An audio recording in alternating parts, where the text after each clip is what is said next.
All right. Great. Welcome everybody to the April 16, 2023 regular meeting of the EGPOA Board of Directors. I'm Patrick Cannell, President of the Board. We have a number of our members on Zoom today, including me. I'm going to try to run the meeting by Zoom if I can. Otherwise, because our Vice President is also on Zoom, hi Earl, we'll be turning to Chris, who's physically present in the boardroom to lead if need be, but we'll try to work it this way. We have a pretty straightforward agenda, and I'm hopeful that we can make our way through it rather quickly. So first order of business is the pledge. If folks in the room want to take care of that, I'd appreciate it. Thanks. I pledge allegiance to the flag of the United States of America, to the republic for which it stands, one nation, under God, indivisible, liberty and justice for all. Okay. With that, I call the meeting to order and ask for our Secretary, Chris Loomis, to take the roll. Patrick. Here. Earl. Here. Dan. Here. Tom. Here. Joel. Arthur. Alana. Here. Alex. Here. Zach, I see you. Here. Al. Here. Thanks. All right. Confirming a quorum is present. First item for the board is approval of the minutes for the March 19th, 2023 regular meeting. That was our last regular meeting, as well as our special meeting on the 4th of April. That was where we confirmed Zach for the water company board of directors. That's tab 1 in your board book, board members. Any questions for Chris on the minutes? Nothing on my end. Hearing none, can I get a motion to approve? Dan, motion to approve. I'll second it. All in favor, say aye. Aye. Anyone opposed? Any recusals? Any abstentions? Hearing none, the motion passes. All right, on to item B, the entertainment update. I just wanted to give a brief update I'll just give a quick overview and then ask Michael to comment and see if I missed anything. The court, very exciting, the court painting is underway. It looks really good. We have a picture actually that we could post to our social media today, hopefully, or this weekend. It's a really beautiful blue kind of paint. For the board members who didn't see Hal's picture, it's really, it looks really great. I believe there are 2 or 3 more coats to go. And Brittany can correct me, but I think the handball court is going to have its own separate color to distinguish the areas. And it's going to look really, really nice. Bathroom work is ongoing. That's active with Dennis, D&Z. I believe they were picking up some urinals for the bathroom, exciting stuff. But that is really one of the linchpins to getting the building open, to getting our certificate of occupancy, to getting the building open. However, the fitness center won't be able to be open until the court painting is done, because you just can't access that space while the court paint is underway. And so obviously Poli is working diligently to get that done. As I said, the first coat is done. We know they have to do either 2 or 3 more coats, and then they'll have to stripe the courts themselves. But we're really looking good and in a good position. And Michael, I know when we spoke Friday, you were looking to schedule the inspection of the elevator, that being one of the other remaining items. And then there's some carpet to be installed as well. But honestly, that can come at the end, even after we've opened the building. So Michael or Brittany, have I missed anything? Elevator inspection is, the process of that will start on Monday at noon. That's great. How long do you expect it'll take? They're coming just to do a final run through because they haven't been here so long, and then make sure everything's up and going, and then it should be this week. We should get all that put to bed. Great. And do we have any update from Dennis on when he thinks the bathrooms will be done? I know he's working on them and getting some of the fixtures in. He's hoping to be out of here this coming week. So he does have a few painting issues also on the second floor, but he's hopeful that he will be out of here this coming week. Thanks. Board members, any other questions for Michael? At some point, I'm sure there is a punch list, so we have to present to the different trades. Yes, but that's not gonna hold up for No, no. your temporary CO. I realize, but at some point, we gotta get it done rather than carrying, this through for months, so. I think we should start putting together some issues and. Yeah, like there's a few windows and that sort of stuff that'll have to be, but Michael, I know you circulated this with the board, can you give us an update on Advantage and the fitness equipment? I figured out the confusion, what happened with the fitness equipment. The few pieces you were supposed to leave at the pool were on their plans. So there was a miscommunication in Advantage. Their guys took everything because that's what the plan said, not knowing they were supposed to leave.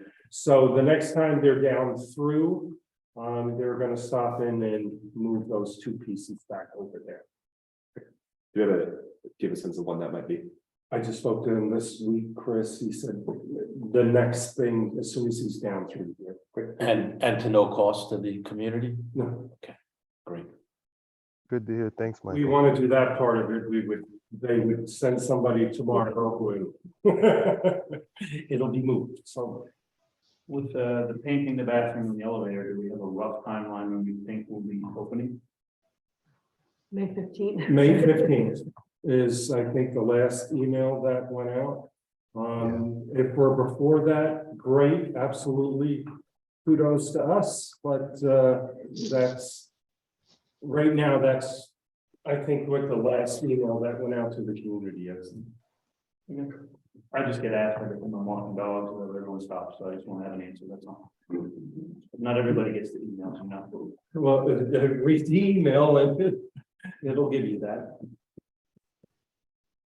okay, so the headline is May 15th, but we are actively working to do that sooner if possible. Any other questions for Michael? Are these new carpet tiles or these removed from the other one? These are the new ones, okay, so that should. Yeah, we ordered all the additional tiles, Hal. They were all bought and paid for. We're just waiting on the info. No, I'm looking at them, they're here. Yeah, they're all paid. Okay, any other questions? All right, let's move on to item C, our management report and maintenance updates. Michael, do you have any management or maintenance items for the board to consider? I did meet with the Polly on the tennis courts, the cracking. That was just on Thursday, so I haven't gotten a quote on that yet. So the next board meeting, I should have that for you. If we need to do something quicker, well, as soon as I get the quote, I'll circulate it in the email to you guys, and that way we can get moving on it and not hold that up. And Hey, that's Michael. basically it right now. We're just starting to gear things up. Of course, have had exceptionally warm weather. But we're still in the stages where we're getting ready. The docks will be in the end of the month.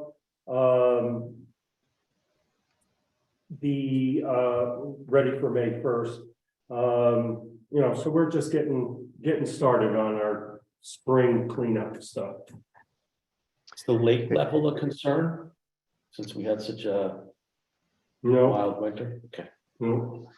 Hey, Michael, this Earl. is Earl. Question: with us having at times not the best dependency on Polly, is it germane that we identify someone else or an alternative or someone in addition to Polly to provide an estimate for the tennis courts? I didn't catch the first part of that, Earl. I'm sorry. Basically, considering what we've dealt with Polly before in the past, would it be best for us to not just seek an estimate from him to repair the tennis courts, but also another construction company or company that has the ability to repair the tennis courts?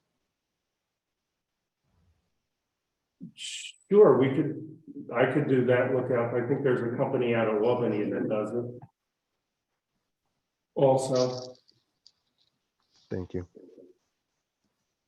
Can I ask about that? This is my own ignorance, is that there's no like warranty on that surface, right? This is new money that we're spending. there's new money, yes. This is new money.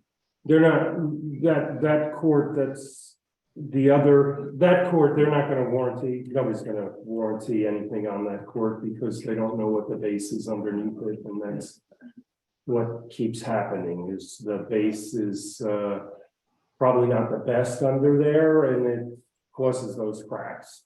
So, on the other court, if there's a repair to be done on that, they'll guarantee that because they know what that base is underneath that. So if that's the case, Michael, when you meet with Polly, should we ask him about a cost to replace the whole surface? And then we can decide which is the best way We to were go. talking about $75,000. You know, Well, as opposed to repairing it every couple of years. It's always been for years and years and years, that's just. And that's why the other court was replaced in this project because it was so far.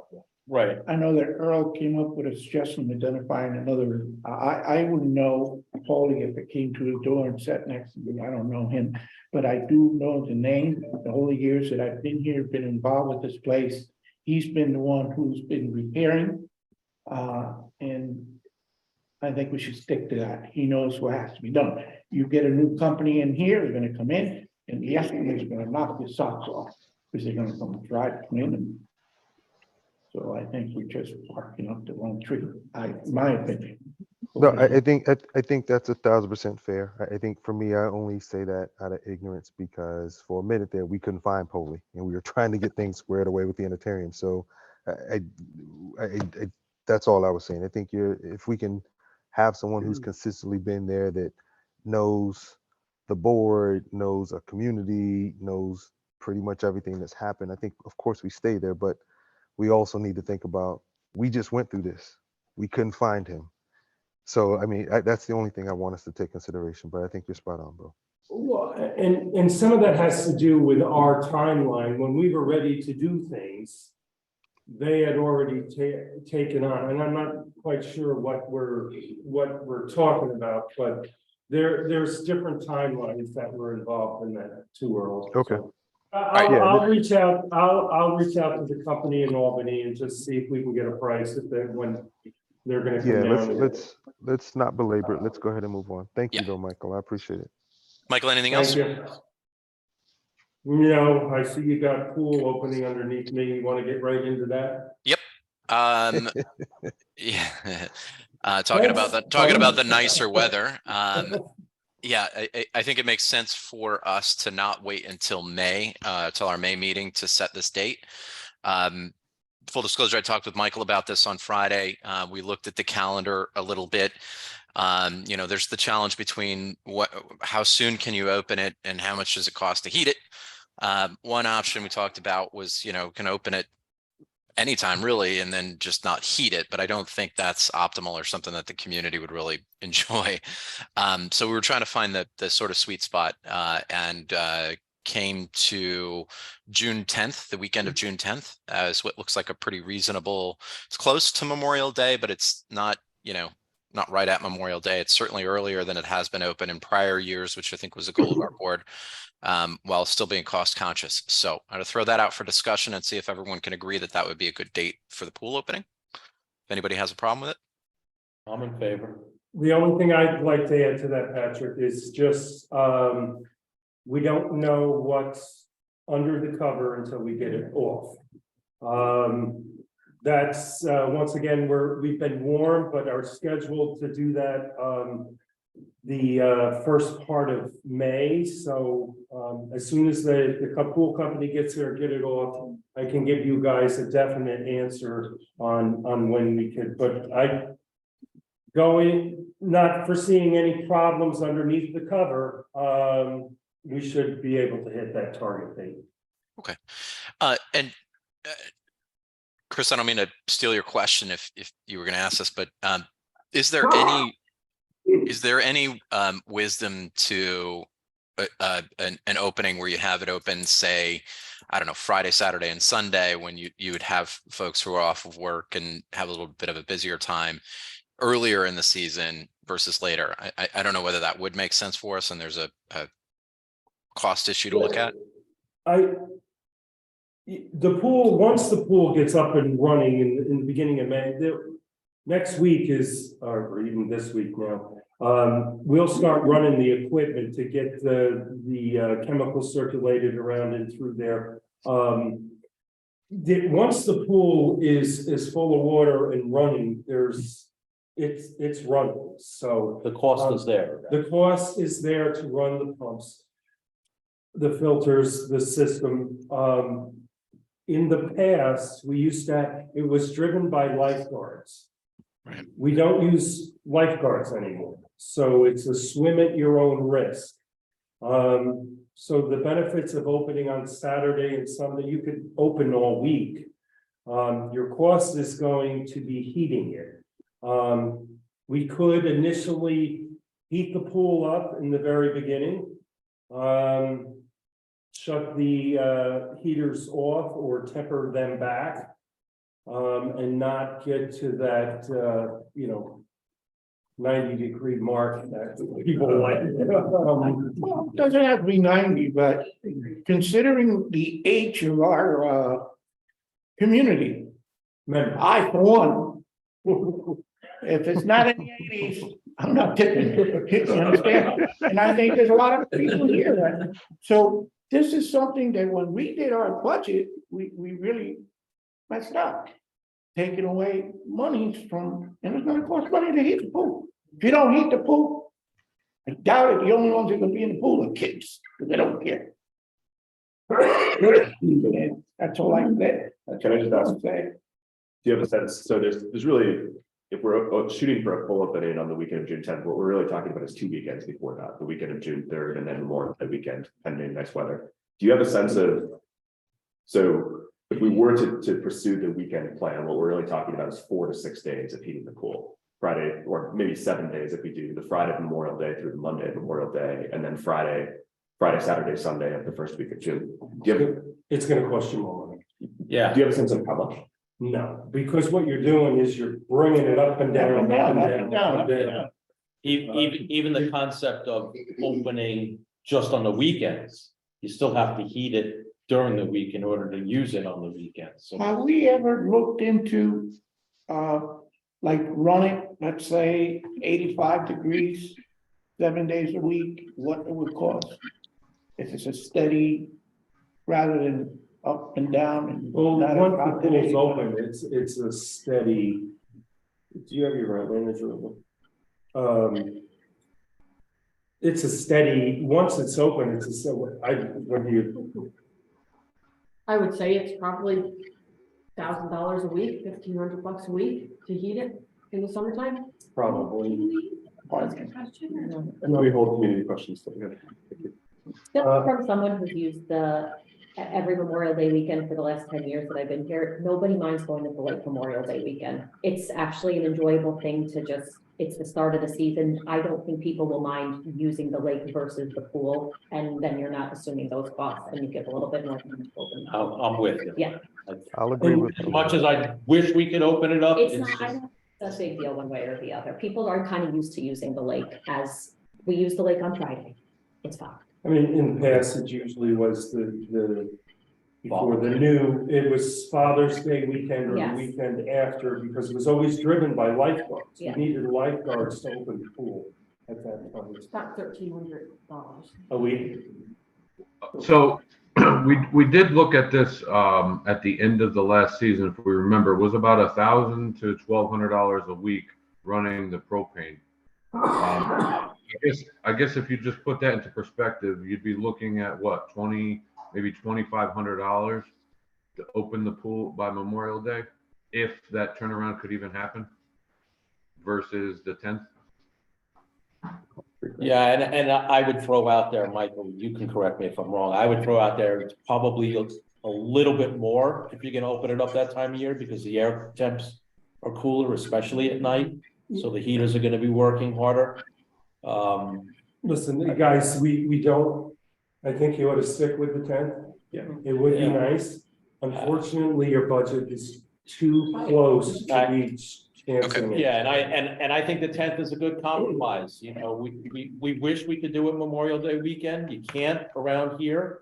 And it used to be Father's Day weekend, so we have pushed it up a little bit, and I think that's probably the sweet spot as it says Well, here. the other thing to consider is I don't know if the turnaround of getting the pool physically open by that time frame could even happen. By the time you got it, you know, the pH and everything in line, how long would that take? That would take several weeks probably, right? I Well, mean, yeah, whatever it would take. I think we can move on. I think we're all pretty clear that there's a consensus for June 10th, assuming everything goes swimmingly, no pun intended. Then we'll have everything open then. All right, let's move on. Yep. I'd like to see if we could stay data dependent on that. So we've already had it in the 80s. We're gonna have one more board meeting yet before Memorial Day weekend. If we pop back up in early spring in the 80s and nighttime temperatures come up, we can revisit the issue of potentially bringing it up sooner than the 10th. We'll plan on the 10th, but if spring comes earlier and we get warmer temperatures, we can revisit at our next meeting before the Memorial Day weekend. Yeah, that's fair. That's fair. Yeah. Okay. All right, let's move on to item D, the financial review. Board members, this is tab 2 of your board book. These are the March 2023 financials that Dan, our treasurer, has sent around. Dan, you want to give a quick overview and then see if anybody has any questions? If not, then we'll move on to approving them. So just a couple quick bullets. Overall, income continues to trend in the black. Dues are coming in. Our homeowners are paying their dues timely, so that's good news. Overall expenses versus budget last month was under by $458.88. We are trending. I ran a 12-month budget analysis trend, and it does show us trending under budget by the time we get to the end of the year. But if we continue to have any additional expenses, i.e. electric expense for the pool, continuing to increase, that'll continue to eat into that. So took a look at that. Security, obviously security is going to be a focus, something that we're probably going to take a look at if we need to add additional hours in security going forward when we open the entertainium, something that we considered through the original assessment. So just something to put out there. And overall, our accounting figures were elevated last month. Keep in mind, they're doing our taxes and everything. So getting all of that in line, and then the size of our project in doing bank reconciliations adds to that expense. So that's the quick overview of the financials in a nutshell. Thanks, Dan. And I note that our aged payables has really been knocked down. So I think that's a positive thing that I've been seeing. We're at 21,256 right now, and 11,000 of that is the hold that we have on Dennis to complete the job. So it's very much in line. And that was actually my next question. So thanks. That's good. All right, cool. Any questions for Dan? Board members on Zoom. Let's try board members on Zoom first. All right, seeing none. Anybody in the room? Okay, no questions for Dan. That's great. Can I get a motion to approve the March 2023 financials? Motion. Early second? Second. Great. All in favor, say aye. Aye. Aye. Anybody opposed? Any recusals, any abstentions? Hearing none, the motion passes. All right. Going to move to the next item, which is the June 2023 assessment payment of $725. We just need to formally authorize a payment plan. So I don't know what that payment plan looked like for the prior June assessment, but if it worked, my suggestion would be, and assuming that Michael and Brittany agree administratively, this works for them from the management perspective, that we continue that. Right. Michael, So for the 550, 450 assessment previously, it was a monthly payment plan of $45.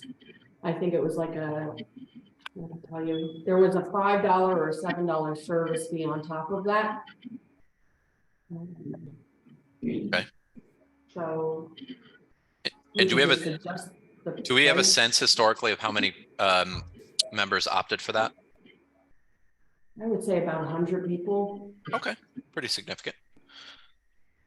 You might want to do, Break it up into two. right, maybe we should just do 2 payments instead of a monthly payment plan, because that kind of stretches things out and we're looking or a quarterly payment on it instead of a monthly payment, and then maybe just authorize Brittany and I to do a monthly payment if it is needed with Dan's and Patrick's approval, maybe.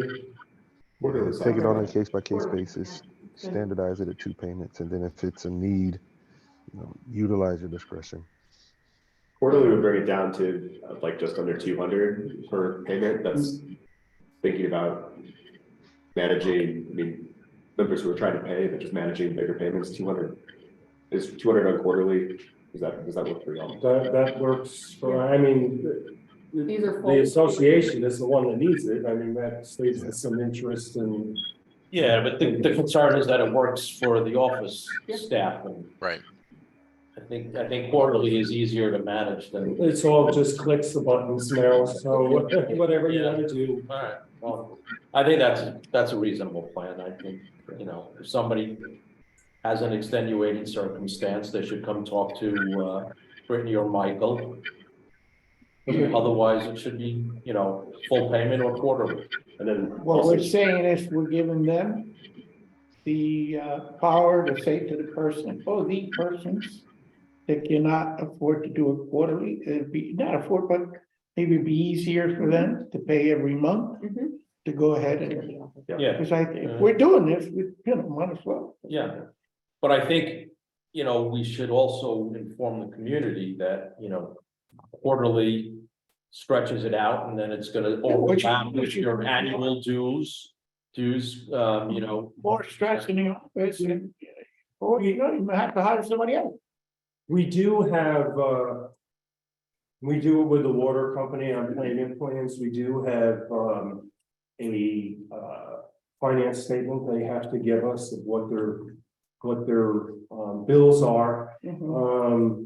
And see what I mean, that's something we could. I don't think we're gonna have that many people. Brittany knows who our frequent flyers are, so she probably has a pretty good judge who's gonna do what, and, I do think that you still ought to keep that $5 service charge if you're making out to do that. And incentivize to do the quarterly. Sounds good. I would agree with Michael on the quarterly aspect, but maybe we should throw, a caveat in there, somebody with, extreme financial hardship.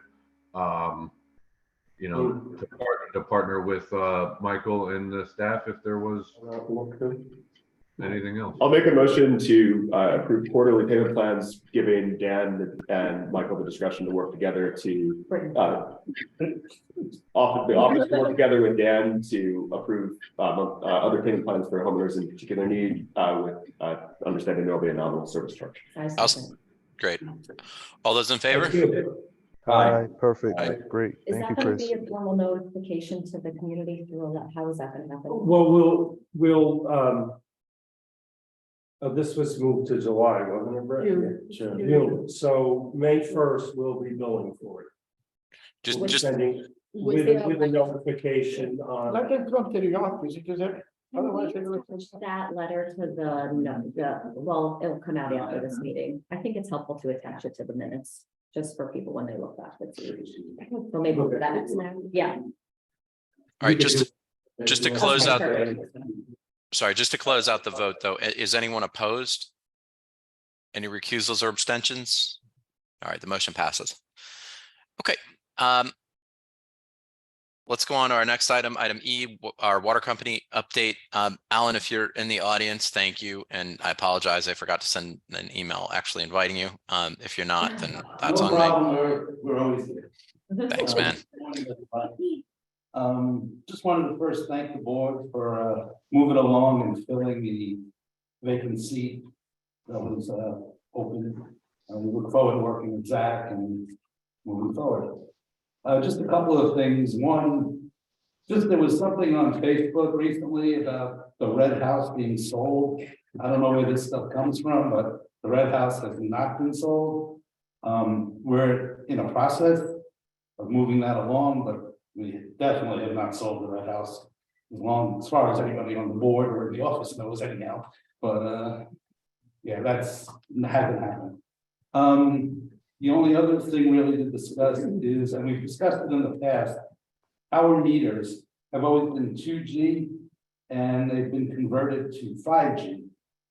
But not all the meters have been the endpoints installed. I think we have about 300, Michael. Yes. 300 people that haven't updated the meters yet. You have to contact the office. And the issue there is you will have been receiving a bill without water usage. You just get the service charge because the meter can't transmit how much water you're using. And people may say, that's great, I'm just paying the service charge. But once that endpoint gets put in, meters have memories and you're going to be backdated for all the months that you haven't been charged for water. So the best thing to do, if you see that low bill each month, contact the office and have them install those endpoints. May I add to that? We've been communicating with people on those issues. We've sent letters and some of them have been ignored or not had time to do it or away, whatever. In May, there will be a $25 no access fee added to those customers that have not upgraded their endpoints. So it's something we've been dealing with for months. So that fee will be added to the their charge. It was easier than estimating because we do have the authority with the Public Service Commission to estimate water usage, and the commission thought it would be better just to do the service charge. Yeah, we need to start obviously collecting money for water usage. 300 homes, we're not getting each month, that goes towards our budget and stuff, so we need that updated. And we don't have the ability to do actual readings on those homes, do we? Manpower to do that? You still got to get in the house to read the meter, the whole. We can get in the house and change the endpoint. Oh. Right, if that. No, I didn't realize, because mine was outside. Right, these are some that are in the Okay. inside, outside, Doing that change is not that big a. takes all of about 8 minutes. Yeah, that's. They came to my house. It took 7 minutes. They were in and out. We have from the water company. Where are we in the rate case filing? Has it been filed? It has not been filed. Has not been filed. And then are we doing questions about financials too? No? Yeah, I was just going to point out that board members, you would have received by email from Michael on the 14th, a copy of the water company financials. So if folks have questions about that, now would be a good time.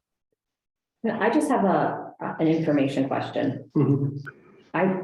Can you clarify to me what these line items mean and their differences? It's hard for me to understand. So what is the difference between 1427 due to EGPOA, 2209 due to from EGPOA, and 2222 investment from EGPOA? What's the difference and what do those actually relate to?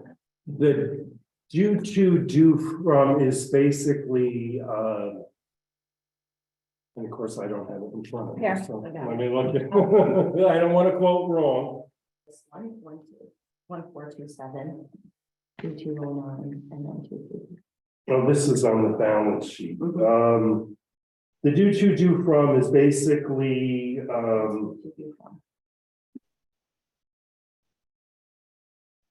this is the loan, From EGPOA. right? Okay. there's equity, and I would have to ask, let me ask Kirsten, Okay.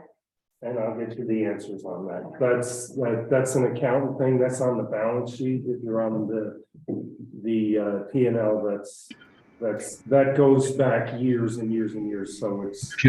Can we, I just want to specify one point too. Due to the approving of the financials from the water company, keep in mind, we're going to be probably a month behind on their reporting of the financials. So you have February now when we're reviewing March because of the approval of their financial process being a little bit slower, or the timetable a little different than ours. So just keep that in mind. With that said, does the water company have their year end for 2022? Because the one before this was August, and then this one is February of 2023. Did you get your year end from 22? Year end's being worked on. You'll have that all with your audit. That's all gets tied in with your audit. But do you have like the bat, like a copy of this from like last month, or from, because you said you're. Well, from the same, sure. Yeah, can we have those You sent should- to us? Sure, yeah. Okay. Oh, and the only other thing, we will probably be eating next week, so I'll let you guys know when that is. That's it. This is Earl. I only had one question. Was trying to just get an update of where we sit with the water testing. I know Tom and I have talked about it a couple of times. In meeting with the Lakes Committee, they've asked for the report on the testing of the water. So I just wanted to kind of get a pulse of it. Yes, Princeton Hydro. That's a 2-year study, so they'll be going into their second year. So as soon as we have the report from them, we can get past that along, as what I've been telling you guys all along. So there's no incremental information, Michael. We just have to wait. Not till really, it's all no. wrapped up. Okay. No. All right, Rich. I know Rich Brown, you're on the call, so I wanted to make sure I followed up. Thank you. Appreciate that, Michael. Can I make a request to the water company to offer the board members a Zoom option for Zooming into the board meetings? A lot of us aren't available, and it makes it impossible for us to attend if we can't remotely. Right, we haven't Zoom meetings at all, and we'll discuss it. So why can't we get results from any of the tests that have been done by the Princeton Hydro? Why do we have to wait 2 years to the very end to get a comprehensive report that we can't get results from any of the tests that have been run at all? I can talk to them. Yeah, Paid for 2 years, or are they getting paid as we go along, or? We've been getting stuff going along, but they've been putting things, listen, I don't do that crap, so I'll see what I can do. yeah, Michael, and I think it comes from the fact that, at least from a Lakes Committee perspective, I mean, they have several charters, but their number one charter is just to try to make sure that we're doing right by our lakes, and to wait 2 years to have that information to them makes it kind of. So this was for an allergy plume. Mm-hmm. And this is being done for an allergy plume that the Department of Health has mandated us to do a study on. So it's been with the Department of Health to protect the water. So you know, you're probably going to end up with aerators, because I'm sure you're not going to want to put chemicals in the lake. No. But I'll talk to Princeton and see where we can get it done. Appreciate you. Thank you. Patrick, go ahead and move on. Thank you. Water. Thanks, sir. Thank you, Alan. Anybody else have questions for Alan? So I have two questions. I think just to follow up on Alana's point and maybe put a slightly finer point on it. I don't see a reason why we wouldn't be allowed to Zoom into a meeting. So I think I would love a response within this week from your board about whether that will be possible. Before we meet. Sure, that would be great. And then just on the financials themselves. So I would love just some color around the repair and maintenance budget 15150. So that's where your main overages are for the year. Is that mainly due to the meters, or is it due to the emergency repairs that are the main overages? That's what that's. Okay. So this might be too much detail for this meeting. I'm just wondering kind of how budgeting works there, because we're already way over. Well, that's your last, the budgeted items is your last rate case. Rate case. That's the last, You know, our rate case is our budget. that's your budget is the last rate. I'll just admit I don't understand. So what, and I think the water company board has talked about it, and you guys, and Earl has brought it up before. I think you guys really need to set up a workshop, sit together, and these are things Yes. that it's very detailed. I'm happy to follow up after this. We can't just. Yeah. Sit together and say, we're putting repairs at this amount per budget, because everything has to be approved by the public service. Yeah. Um, And I don't mean to phrase it as a why can't you just? Yeah, no, I just, yeah, I need to learn more and I have to learn more. yeah, so that's why this workshop probably be a great thing. Good. Yeah, and to that point, Chris, that's probably on me. I'll own that. It's something I brought up to Chris. I've mentioned it to Michael, and how I dropped the ball on not making it a requirement. So I think we need to circle up after this call sometime next week, and let's be very forceful on ensuring that we partner with Hal and put something on the calendar this coming week. I don't know when. Let's make sure we commit to putting on the calendar to having that workshop, because I think it'll help streamline some of the blind spots that we have of theirs and they may have of ours as it relates to your expectations. And then just keep in mind too, with expenses, in order to pay your expenses, you have to have the revenue available to do it. So what Alan's talking about there is under the income, you'll see the metered sales. Their metered sales is roughly half of last month of what that was budgeted for. So when you're not getting the meter reading from 300 homes, that's going to attribute to, that decline in revenue there.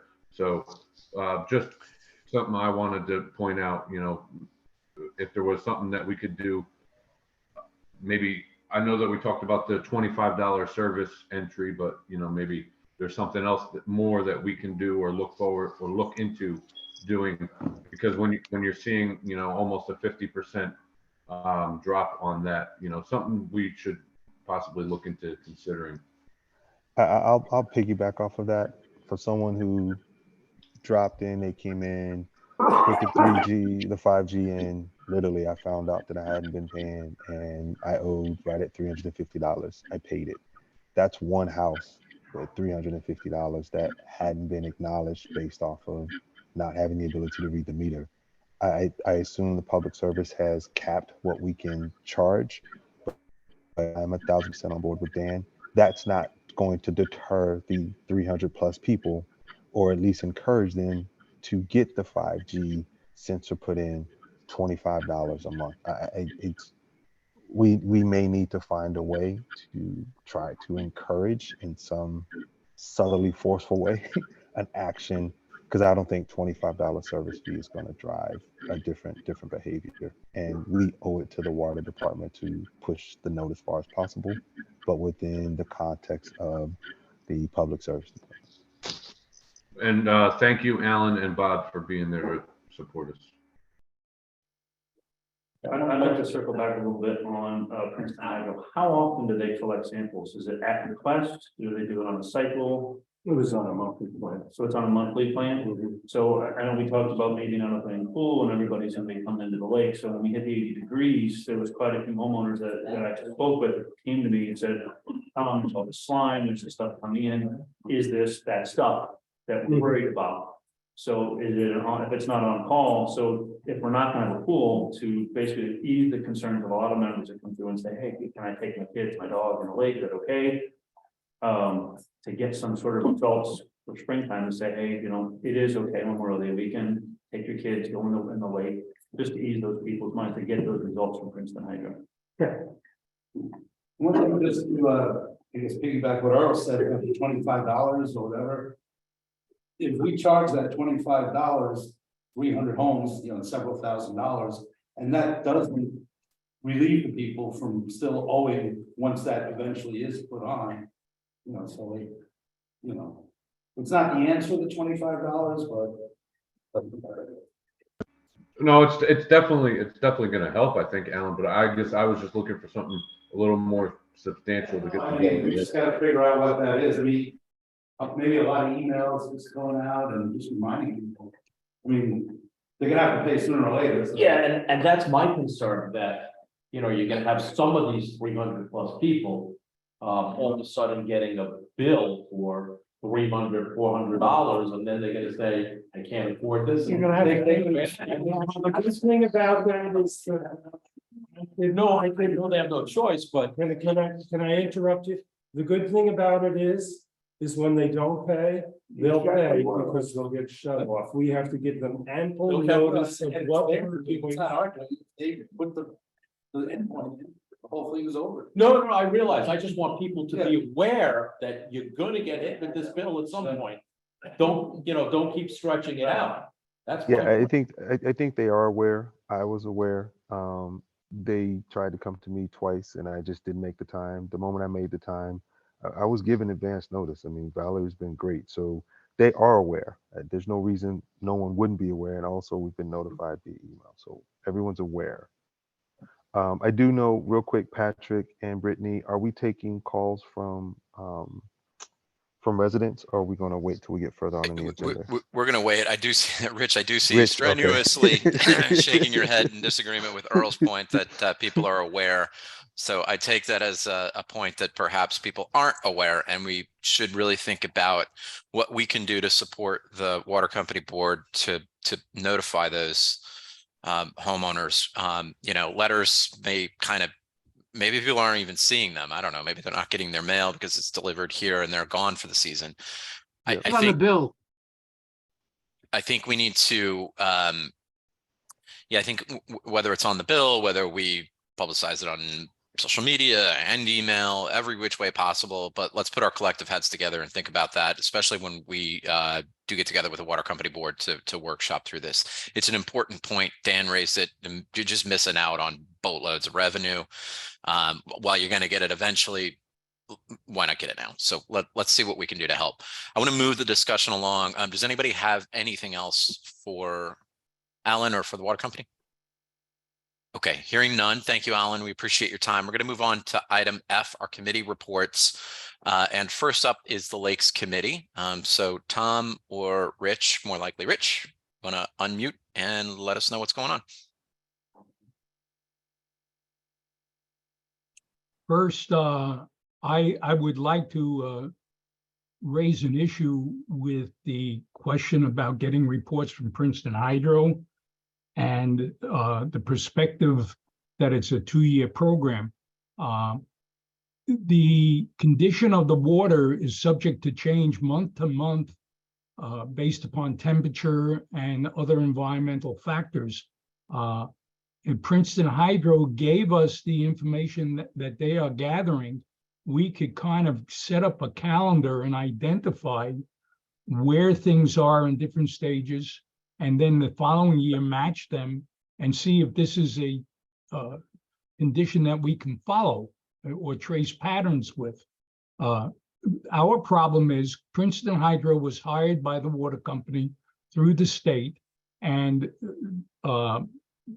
Emerald Green Water Company is really the contractor, and they have to authorize Princeton Hydro to send us those updates that the office is getting all along. In reality, our community overall is paying for this expense. It's costing us because we use the water. And I think that we should be entitled to it. Now, I will go back to the lakes policy at this point regarding, we submitted to the board in their package through Earl, the slip policy and the recommendations for this year, that it would be on a first come, first served basis.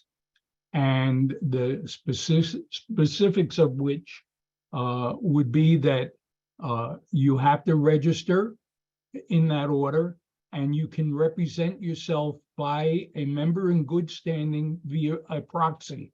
That member has to be in good standing and you have to be in good standing. that's the overall picture of it. The policy would be that the distribution of slips would be, pontoon boats would be towards the deeper water edge, and regular boats would be inshore. It also had a policy regarding how the racks were distributed as well, and that's for both docks on both sides of the lake. And May 1st was the date that the office has consistently used to enter. We did not bring up the storage area because that is something in progress. But if you have questions about it as a board, I'd be happy to answer those questions. But basically, we would like a vote so that this could be corrected. And that will go on the website with the amended version of the docks policy.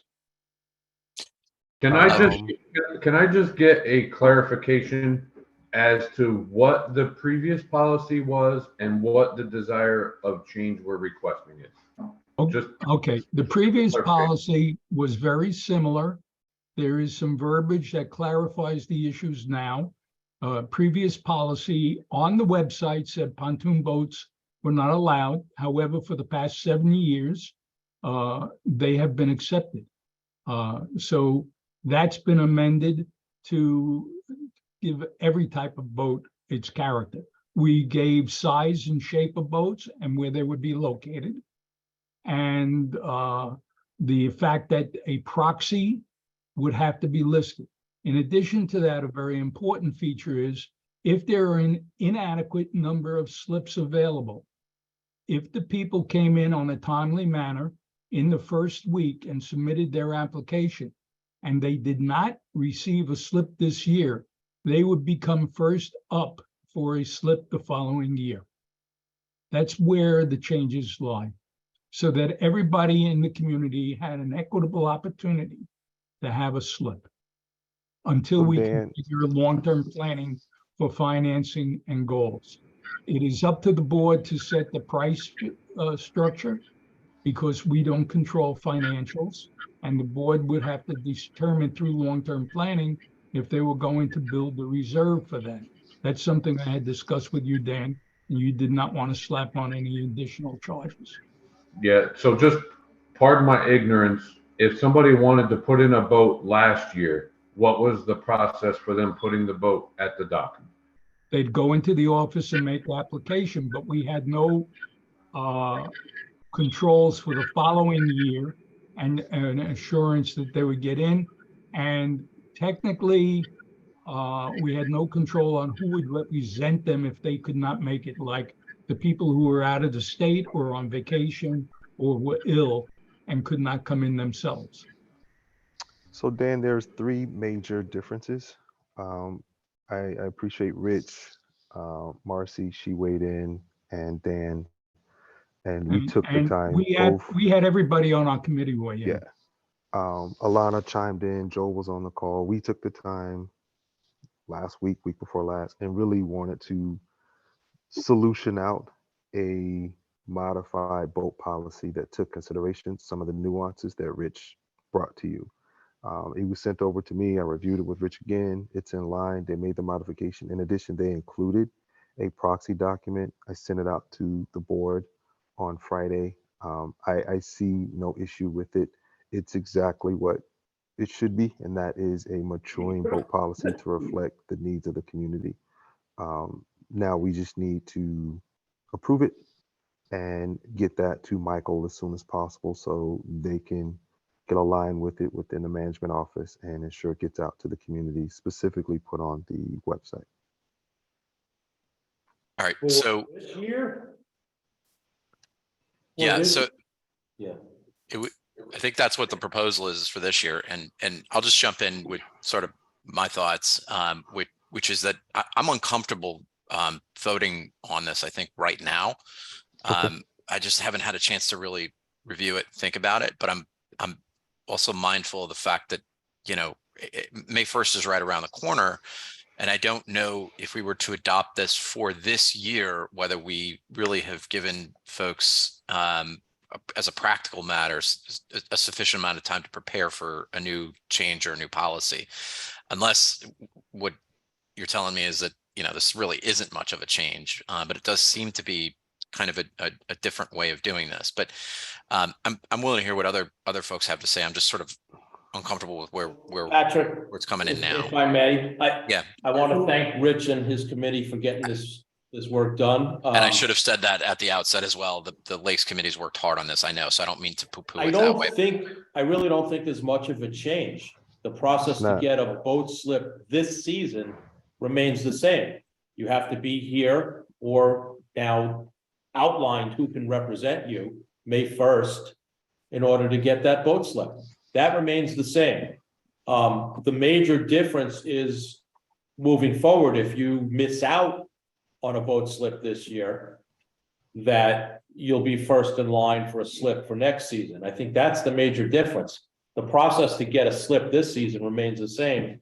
So I don't think it really is going to affect what happens in a couple of weeks on May 1st. Okay.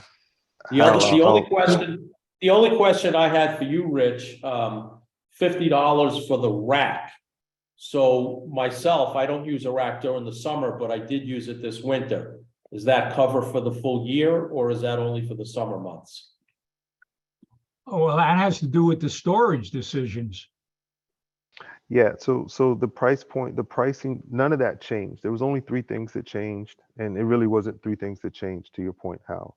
The only nuance is for those persons who do not get the ability to receive a slip, but they register for a slip within the same confines that they get the opportunity for next year. And then there's an enhancement. The process is still the same, but if you can't be in attendance and you have the ability to identify a proxy within the definition of the Lakes Committee, you have that. Right. The boat We storage is a realize bigger that. issue. Yeah, the boat storage is another issue. We have to solution that. We need to do a workshop as soon as possible. So Question your wasn't question- about the boat storage facility. My question was about the racks. The So rack is racks still that are up on storage. shore. But Right, the rack is okay, so storage. is that $50 just for the season, or is that $50 gonna cover somebody for the entire year? That is up to the board, because we did not address any long-term storage. If you looked at the original document that we provided you back in January, Right. at that time, we had a suggestion for how we would proceed with storage, and you would get a slip, you would get a storage space, and you would then move into the lake, and there was scheduling and transfer. It was a very smooth transition. At this point, because we do not have the storage resolved, okay, we can't address that. If you would like to add that it's $58 for the season, that's fine, you know, at this point, because it's interim. And you're going to make a change. I think what you need to understand that this modification corrects statements that are made on the webpage that are wrong about no pontoon boats. Okay, it corrects it regarding size. It addresses concerns about people coming in and a husband and then a wife coming in and registering at different times of the day for a second slip. It addresses and assures people that move into the community now that they'll have an opportunity if they have moved into the community thinking they could get a place to put their boat. They will get an opportunity on May 1st to do it. If they slip opens up mid-season, that person who's next on the list has the option to refuse that slip because it's only half a season and still be prioritized for the following season. That's all addressed in here. We did as much as we can to resolve any contingency to make it an equitable plan for everybody in the community, regardless of who they are, where they've been previously, what they think they're assured. And I think you did that, and I think you addressed it. My only suggestion is that $50 for the rack fee should be good through the following, through the year, through the following May 1st. I think that's a board decision rather than a committee decision because it addresses financials. And before I address financials, I went to Dan, okay? And we bracketed that financial area in our report so that the financial committee could resolve it. Let That's me- the reason we had the overlap meeting. Let me make a suggestion on this, Hal. So if we're going to move forward, and I want to hear from others on the board, if we're going to move forward with the proposal or vote on the proposal, that you just make a motion to amend, and then we'll include however you want that to read. Chris, I thought I heard you wanting to enter the conversation. No, it was Michael. I'm sorry. Michael, Alex, and myself all have questions. Okay. So why don't we go Alex, Alana, and then Michael, please. Okay, we're going through all these changes. Were there people last year that couldn't get a slip? Yes, and this doesn't cover your problem. Your problem is you don't have enough dock space. That's what the problem is. That's why so many people are coming in. And it's just like the tennis courts, which we had 20 years ago, when we used to have lines out the door waiting to get court time. So we added more at the pool, we added more here. The problem is we don't have enough dock space. We got to get more dock space, and that's going to take care of your problem of people not charging more money, or the proxy. It isn't going to solve anything. You're still going to have the same problem. At the end of the process, there's going to be people without dock space. That's your problem. It's really the amount of pontoons that we have now Well, you is much can't, greater than ever you know, before. everybody lives on the lake. Right, So right, I'm no, not- but Wants it down too. But each pontoon takes up 2 spaces instead of a single space, so that's why we're short dock space. Hey, we have a And couple we of hands. started- We have committee members Speaking wanting. Mark and Dan. Yeah, because they're committee members, I'll recognize them. Typically, we want to wait and hold questions till the end, but I recognize you probably have something That's important to why say I on the brought it very. Thank you, So, Patrick. Mark Becker, and then Dan Woodruff, please. Okay, am I unmuted? Can you hear me? You are, yeah, we hear you. Okay, Dan and I have been working on this for weeks and weeks and weeks with the rest of the committee. And this paperwork was all submitted last week. I just want to say we also addressed some of the issues that were just brought up now, but didn't include them in this document because we thought the board would want to speak to the issue at a different time. Okay, one of the things that we did recommend, but not in the documents that we sent out, was that when you do the storage facility, or we also recommended charging more for the current docks in order not to charge the community, but only the community at large that are paying for and using the docks in order to get more docks for the future. So for example, you're charging $100 for a slip. So if a pontoon boat takes up 2 slips, it's $200. So we were kicking around, and it's just the number we were kicking around because we don't set any money, the board does. We were kicking around $500 for pontoon boats, $250 per slip. At that kind of money, if we also took a percentage, I don't know what you're going to charge for storage, but if we took a percentage of the storage, including the raising of the dock fee, that would perpetuate getting more docks within the next 4 to 5 years without having any of the community have to pay for it. And only the community at large that's using the docks would be paying for it. So I just wanted to put that out there as something that the committee should hear ahead of time. Okay? Good. Also, what Rich had said, I just want to weigh in. Everything that was done, that put in the new documents that was sent this week, like I want to reiterate that it is basically the same, except it's tweaked to make it fairer for the rest of the community. And I want one question before I give up to Dan, is the committee right here now, do you happen to have those documents in front of you? I do. I mean, I've read it Board, multiple you times, mean the Mark. board? Yeah, the board members, you would have received this by email from Earl Friday night. We have it. We have it, Mark. Okay, thank you very much. I yield back to the board. Thanks. And Dan, I just want to apologize to Alana. I It's okay. I Jumped keep you in answering, I line, keep you but, know. It's okay, it's okay. but I'm sure your important point would be best at the end anyway. Hey, Dan, you want to go ahead and unmute? Good morning. Good morning. So, one thing I just, Mark covered all the things that I was going to say, except for one important point. The largest amount of work on this document centered around providing a process for covering the people that were not able to get docks because of the lack of dock space. So, Michael, I'm sorry, but I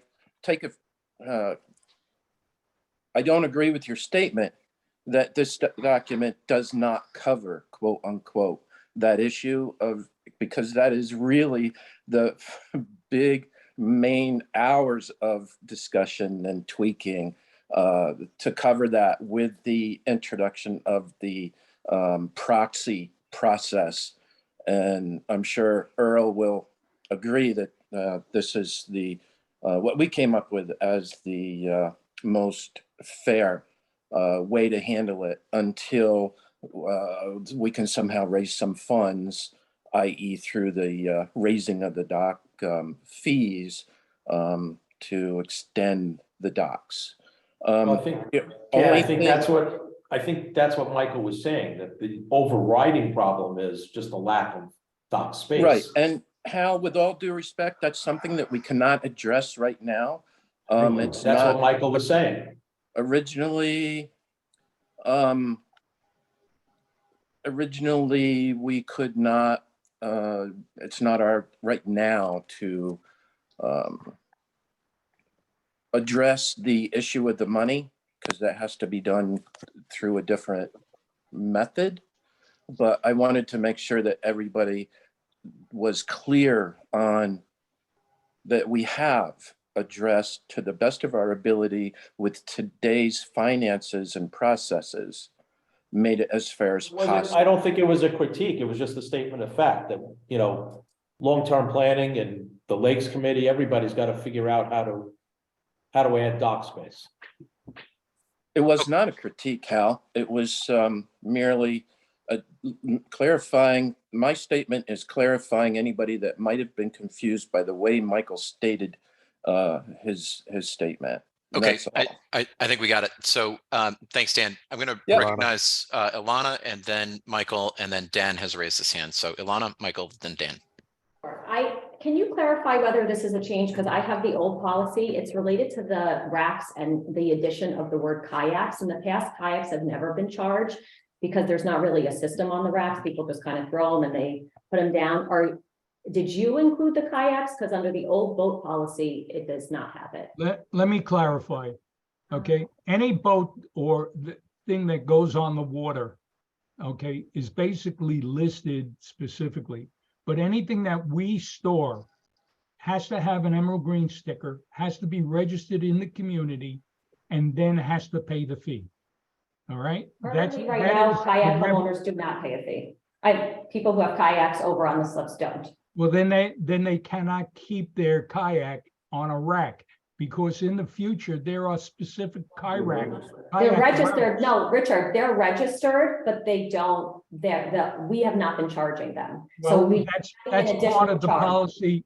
That's part of the policy with policing and the facilities and the plan to manage that. We as a committee would like everything addressed and managed. And that's why we developed so much time into the process. Okay, and the process will, when the storage area is resolved, will even control the vendors that come to the lake and open that gate and go in the water and how they manage it. But we are steps ahead. We needed to get a policy regarding slip space now, but we do have a plan that involves the intricacies of activity necessary to even get into the water. Once you have approved this can work by itself. Okay, it addresses and corrects any features that were wrong before. And it's in an equitable relationship to every member of the community in good standing. Rich, are kayaks gonna be charged or not under the new? Kayaks should be charged, yes. You're gonna charge kayaks 50, well, I guess we can decide. that. Thank you. Okay, Alana, anything else? All right, Michael? No, I'm done. I just have one question. Rich had said that if someone halfway through the season no longer has their dock, then the next person on the list would be added to fill that space.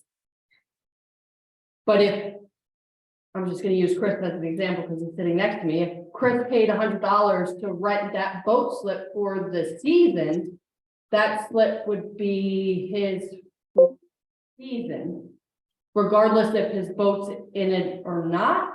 Because then I would think that Chris would say, I paid $100 for my boat to be here for the season.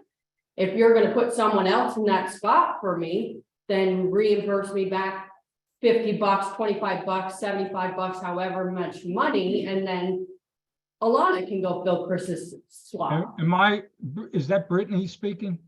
Yeah, Because I have small that's screen. Brittany. Yes. Okay, let me address that. Number one, okay, if you lease a slip, we expect you to use a boat in there, some kind of a water vehicle. There is a prorating if you pull out. It is not that you get your fee back, but somebody coming in mid-season and wanting that slip because somebody dropped out, they move. Let's just say they move, or they're ill and they want their boat out of the water. Whatever the reason, it's handled. It is addressed in prorating in the agreement, okay, that the next person gets the option to come in. If that person who's listed as the next option and the office has to keep a time, date, stamped information regarding who it is and the number on that application, okay, that person says, I don't want half a season, I want a whole season next season. That person gets the whole season first choice the next season. That slip now goes to the option of the next one in line waiting. That's all been addressed in the policy. This was provided to everybody, and we had a very early meeting and got this out. So I believe that if you look at the policy, and it won't take you 5 minutes to read it now and raise any question that you may have about the policy, but it's almost identical to the existing policy with corrections where necessary. That's all. All right, Dan, you had your hand up, and then Mark Becker, I see you have your hand up again, and I'll recognize you, but I want to move on. Whatever we're going to do with this, let's get with it. I want to recognize that Earl, I think, has to get to the airport, and we still need to hear from his committee, and we want to keep the meeting moving. So Dan? first, appreciate the work that Mark, Dan, Earl, and the Rich and the whole committee put in.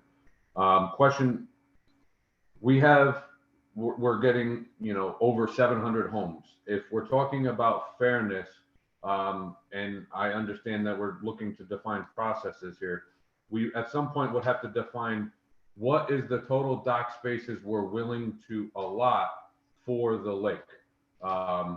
If we start getting, a little out of hand here, right now we have, let's just throw a figure out there, what, 20 There's spaces? 35. I believe it There's is. 34. 30, we have 34 spaces available. What is the allotment that we're willing to put in? Are we going to put 800 spaces in there to make it fair for every homeowner? Well, that's next year or the following year. It's not part of this policy. No, I got you. So if the statement is we're doing this to make this fair for everyone, we have to define what fairness is and what we're willing to do to go so far as how many dock spaces. Second, who's going to police the spaces that are down there? Let's say Earl pays the $200 pontoon boat fee, and Earl's out on the lake, or he takes his boat out of the water, and now Rich Brown parks his, rowboat in Earl's space. Now we have to have somebody go down there and police the lake several times a day. Not sure how that works. I'll let you, because it may encompass. Yeah, something let me else. let me chime into that, Dan. One, that problem was last year anyway. I mean, those issues as it relates to where a boat is parked, and I had great conversation with Mike about it. That isn't as much of an issue as, and I want to be careful about making things fair. The attempt is to try to move towards a space of equitableness. We're not there. We know we need a whole bunch of additional boat slips, but this was at least an attempt to try to provide equity for those persons who are newer to the community that don't I have get it. relationships. I So get it, and it's a I bigger agree. issue. I agree with the intent completely. Okay. My point is, if you're renting the space, it should be made known to you that other people may try to occupy that space. And there has to be a timetable reflective, like Earl can't expect somebody to fly out in the middle of the night to run down there to With the pull boat, somebody's yep. boat out of your space. So whoever is paying for these spaces should be aware that there's got to be a timetable for somebody to, occupy their space or be removed. Then the other thing is, if we're looking to add dock space, because I think that's kind of what Rich is getting at here, adding dock space, we understand the expense. Has there been a thought process, like maybe a homework assignment for the committee to work with Hal and on the Been long done. range, It's been and done. maybe and maybe put together a questionnaire, simple questionnaire. Would you be willing to add dock spaces? How many dock spaces would be acceptable? That's for all you? part of a survey that we're gonna have to send Yeah, out. can we punt It's that, all Dan? been Comprehensive worked out, survey. And I Dan. think Hal would have to drive that. Good. Can we punt that? I think Hal is spot on. I think that's a conversation needs to happen in partnership with long-term planning. It's going to take some active dialogue. I just don't know if this is the right forum. No, it's a fair point. I think if we did something like that, you'd get a good tooth on what the community wants. Let's just say, we're making these decisions right now because we have 50 people fighting over dock slips and we have 34 right now. So we only need 16 more dock spaces. Can I weigh in? But if you send out Can a I weigh in? questionnaire and you get 100, now we know we have a more global problem. All right, Yeah. Mark, quickly, and Really then, quickly, Dan, I'd just like to address that Yeah, situation. Marcy, she's on that committee also. Last year, we had, all the boat slips were not taken last year. There was still a few slips left open. So as far as having 50 with 34, unless 20 more people move into the community I don't know about, and we're gonna find out this year when they go to register, we did not use all the dock space last year. As far as how many more dock spaces we're gonna need in the future, well, there's gonna have to be a limit. Obviously, you can't put 800 spaces, 700 spaces on this small lake. So that's for future discussion. But right now, we're addressing a totally different issue. And I just want to put out there that last year, all these spaces weren't taken. And the other issue that was brought up about someone taking your spot, Dan, last year, what we did, because some people tried to do that because they like to visit the pool area and use your spot. So what a lot of us, Earl is smiling. So what a lot of us did is we crisscrossed our lines, all right, our dock lines, to close down our spaces. And nobody used them because the lines were crisscrossed and it showed that those spaces were taken by someone who paid for them. That's a good point, and I appreciate that, Mark. Thank you so much. all Thank right. you. Patrick, can I have Yeah. one line?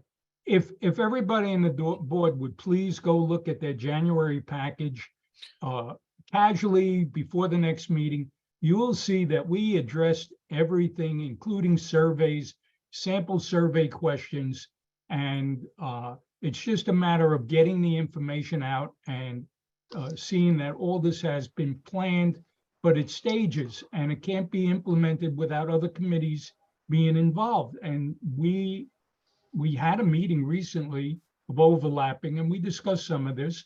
And like I spoke to you, Dan, through email, I've spoken to other members of the board who chair other committees, and we do have a plan.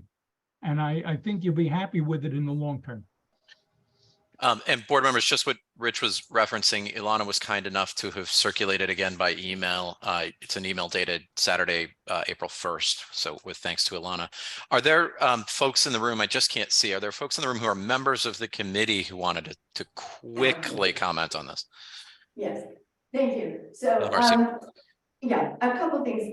First, I just want to add to what Mark said. Marcy, you might just have to come up. Yeah, because the board. Thank you. You can't really hear you. Right. Gotta just put your hand on the house. So Mark made a really good point. I think we're gonna have some signage. We're gonna have identified numbers and identify which vote goes in which slip. I love the idea of crossing your lines and nobody can go in. We will have guests, both parking for people who want to go to the pool at the far end. And that's just gonna be great. I didn't necessarily agree with what everybody wanted to do. I was in favor of a lottery system, but I'm going with the majority. So I actually wrote the whole policy that the committees agreed on. I just want to say that owning a home in a lake community does not guarantee dock space to keep a boat on the lake. So I don't think it's our obligation to keep every single person of our 700 growing homes who want a dock to be able to have, dock space on the boat. And the lake can't accommodate an unlimited number of boats. We're on the lake probably more than anyone. Well, our estimate is somewhere around 40 to 50 boats, including the Lake Louise Marine community. When we sail, it's like a pinball game, right? Because people don't really know the rules of the water and we have to kind of dive. I don't think we can have an endless additional number of boats. So we really have to keep that in mind when we talk about, I know we need the funds, but to expand the dock. And I think that all homeowners, as they come into the community, should be made aware that, you are not guaranteed a dock space for your boat because you live somewhere in Rowan. That's it. Thank you. All right, I'd like to amend the proposal from the Lakes Committee that the $50 for the racks is for the full year. And Right now, we just charge for dock space. We're not charging. currently, we're not rack space. charging. Okay, This has to be looked at. We're assuming the liability for keeping your kayak there now. That's that. Yeah. And that's the same thing that out back. We got to get a policy in place because now our insurance company is going to be replacing boats and kayaks, and that is going to be an issue. It's hard because it's always, we leave it there at our risk, Well, even rowboats. And even the rowboats, right? And it's not. We don't charge you know for how many that. spots there are there. People double staff, they triple staff. yeah, So yeah. you can't make a policy that says you're paying for a racks, like when we don't even know how many There's rowboats. nothing in the inventory. Exactly. There's no, right, you don't know, is this homeowner allowed to double stack if they have two? Are you doing? Well, it's- and correct me, Lakes Committee, if I'm wrong. I think if you're moving ahead and you're gonna be charging for the rack space, that you're gonna be removing people who have not paid for that space. Can we just remove just the rack component of this, because I would like there's that. significant I'm a fan of that. downstream impact on storage. The boat storage is a major challenge that we need to accomplish.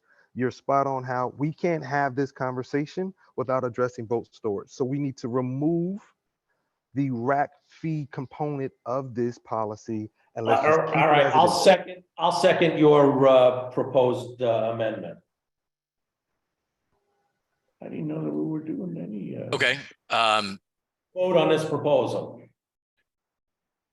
I thought we were gonna talk about this more.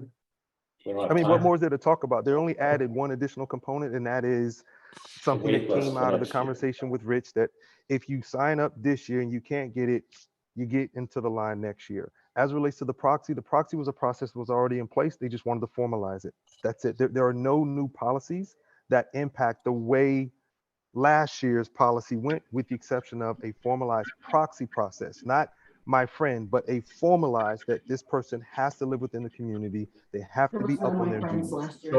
So basically what we're saying is we're opting now to formally vote on. Where was the my friend Getting policy? The proxy, that's the other. Yeah, but last Previously, there year, was no my there friends. was no my friends policy. Everybody that came in last year was online and waited. There were 4 people here, first thing, May 1st. Well, it wasn't May 1st because that fell on a weekend last year and it was the second. But there were 4 people here waiting for their slips. There was amongst themselves where one was before the other and they switched. I think some of your problem also over there with pontoon boats is at the pool, the front slips are good in May, June, maybe part of July, but once the lake level starts going down, they have problems, because there's a couple stumps out there, they have problems maneuvering into those first couple of slips. So the pontoon boats that we have are coming in quickly to make sure they get the further out, so they don't have any problems. But there was no friends, or the implications that I heard were made on Facebook. They all paid what they were supposed to, and the process was done how it was supposed to be done. Yes, some of them were board members, but they did the same process that everybody else did. But Michael, my question would be is if we adhere to this policy, then we don't have to worry about it. We made a best attempt to resolve it and we move on. Well, I think we will have to, because now if you have a proxy and there are people that aren't here, there are 2 of these people live in the city and come here to make sure they're here when we open at 9 o'clock in the morning. So they have their boat slip. They make the effort to get here. But to change this, I think that's going to open it up where you're going to have people coming in at this point, Earl. That's all I'm saying. It was brought up. We're We're doing this on the 16th of the month, and let's this punt is it. something that's changing. That in 2 weeks Then we have let's people coming for punt it. boats. So when we brought this up, one of the things I brought up, it's really close to time. I think Patrick mentioned that at the onset. I had whatever the policy is, I just want to make sure that the complaints that Rich are getting that are brought to me, we're coming up with a solve. But I think because of the timeline, Patrick mentioned it from the onset, we just need to punt this. I think Alex has mentioned it. Let's just punt it for next year. Even if we approve it, we can talk through it in the next month or so, finalize the next board meeting. But because it's so late in the game and you all have to get this process and policy up in less than 2 weeks, I just think just the fact that we're having this conversation 21 minutes in, we need to punt it. And I'll defer to you, Patrick, and I'm on mute. Okay, so as I hear it, you're withdrawing the second to move it forward. Yes, sir. Okay. I guess, let's see, I'm stuck. So we have a motion to move it forward, but we don't have a second. Is there any other activity, anybody? Okay, hearing none, it doesn't look like we're going to put the motion on the table. So it doesn't mean we can't visit with this again very shortly. And I guess we can sort of regroup after this and figure out what to do with it. I recognize there's a lot of hard work that went into this, and it's certainly an effort to try to equitize things. I just think we need to be able to iron out some of the questions that were raised today and really make it a process that can be managed by our management, because the last thing the board needs to do is to manage this. Okay. All right. Well, the question is, May 1st is in 2 weeks. Is the staff in the office supposed to handle the boat dock space the same way they did last year? Yes, I propose we do that. Absent any change, I mean, that's the status quo. So Okay. unless in the next 2 weeks we that's fine. I just think the only real difference on May 1st would have been, if I couldn't make it, my next door neighbor who's in good standing would be able to make it. Reserve that spot for me. Right. I agree with you. Only difference. How you and I are on the same page. I just think we have other opinions, and we'll try to win the next one, brother. So it's just punted. Not a win. It's just a clarification, guys, not a win. I also think I think it's a good policy. I think it's okay. I just think that the timeline when we're putting this in here is fairly close to it being in. That's, you know. All right. Okay, so, Rich, anything else on Lakes Committee?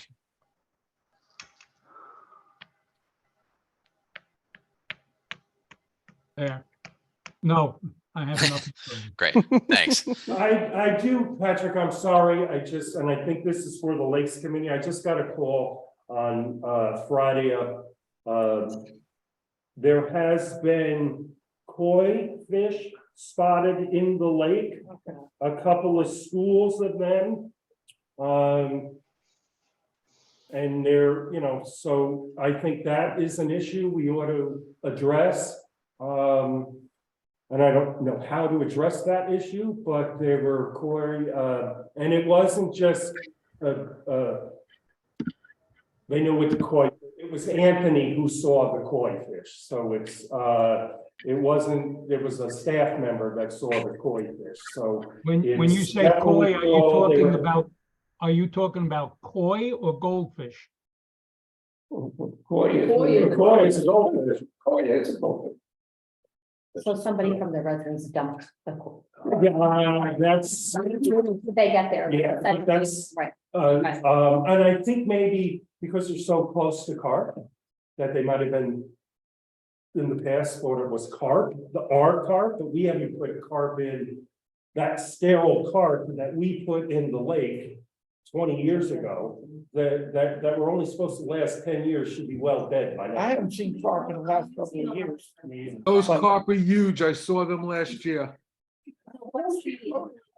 Can you explain the negative impact, just as why this is? They're kind of, they're invasive species, more or less. They get in, they eat the stuff that, I don't know. Because you said that it needs to be addressed, like there's a way you want them, how would you, can you shed some light on that? I can't fully understand the problem. Catching don't really. Yeah, catching the dog. Okay, is that the thing, right? Put some cornmeal on your hook. Robert Green's got a quote. I might Throw have 'em in that one, yeah. Yeah, that used to be the Japanese restaurant. Is that the policy one, if you catch a koi? I don't know, I'm just bringing it to the attention, that's something I think that we need to kind of, I know in our, fish count. When did they do that? That was maybe 6 years ago, 7 years ago, when Cornell was here. And we didn't have any koi pop up in that.